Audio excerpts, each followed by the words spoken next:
Educator school Siddique बाबानी campus में सालाना ओपन हाउस तकरीब तकसीम इनामात और फन गाला का शानदार इनेकाद किया गया, जिसमें तलबा और तालिबात ने अपनी तख्लीकी सलाहियतों का भरपूर मुजाहरा किया।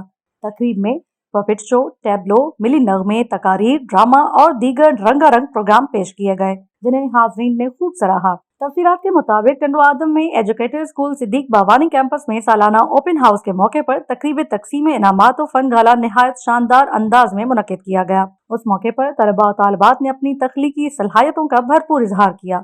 तकरीब में पपेट शो, टैबलो, मिली नगमे, तकारीर, ड्रामा और मुख्तलिफ रंगारंग प्रोग्राम पेश किए गए, जिन पर हाजरीन ने खूब दाद दी। ओपन हाउस के दौरान तलबा के तैयार करदा प्रोजेक्ट्स, आर्ट वर्क, साइंसी मॉडल्स और तालीमी सरगर्मियों में नुमाइश भी की गई, जिसे वालिदैन और मेहमानों ने बेहद सराहा। तकरीब के दौरान नुमाया पोजीशन हासिल करने वाले तलबा में इनामात, मेडल्स और तारीफी इसनाद तकसीम की गयी।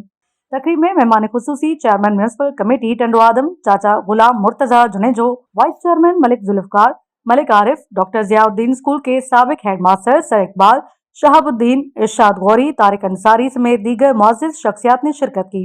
मेहमान खुसूसी चाचा गुलाम मुर्तजा जुनेजो ने अपने खिताब में कहा कि ऐसी तकरीबात बच्चों में एतमाद, नज़्म ज़ब्त और खुद एतमादी पैदा करती हैं और तालीम के साथ हम निसाबी सरगर्मियों को फरोग देती हैं। तकरीब से स्कूल एडमिन कामरान ने आए हुए तमाम मेहमानों का शुक्रिया अदा किया, जबकि स्कूल के बानी अब्दुल कयूम बावानी ने अपने खिताब में कहा कि साल 2006 से हम टंडवा आदम में एजुकेटर स्कूल चला रहे हैं और हमारे इदारे से फारिग अल तहसील बेशुमार तलबा दुनिया भर में हमारा नाम रोशन कर रहे हैं, जो हमारे लिए बाइसे फख्र है। उन्होंने मजीद कहा कि हम तालीम के मयार को बरकरार रखने के साथ इसे मजीद बेहतर बनाने के लिए जदीद तकाज़ों के मुताबिक तलबा की तरबियत जारी रखेंगे। उन्होंने वालिदैन और मेहमानों का शुक्रिया अदा करते हुए कहा कि एजुकेटर स्कूल बच्चों को मयारी तालीम के साथ बेहतरीन तरबियत फराहम करने के लिए कोशां है। तकरीब के इख्तिताम पर कराची से आए हुए म्यूजिकल बैंड ने अपने फन का शानदार मुजाहरा किया।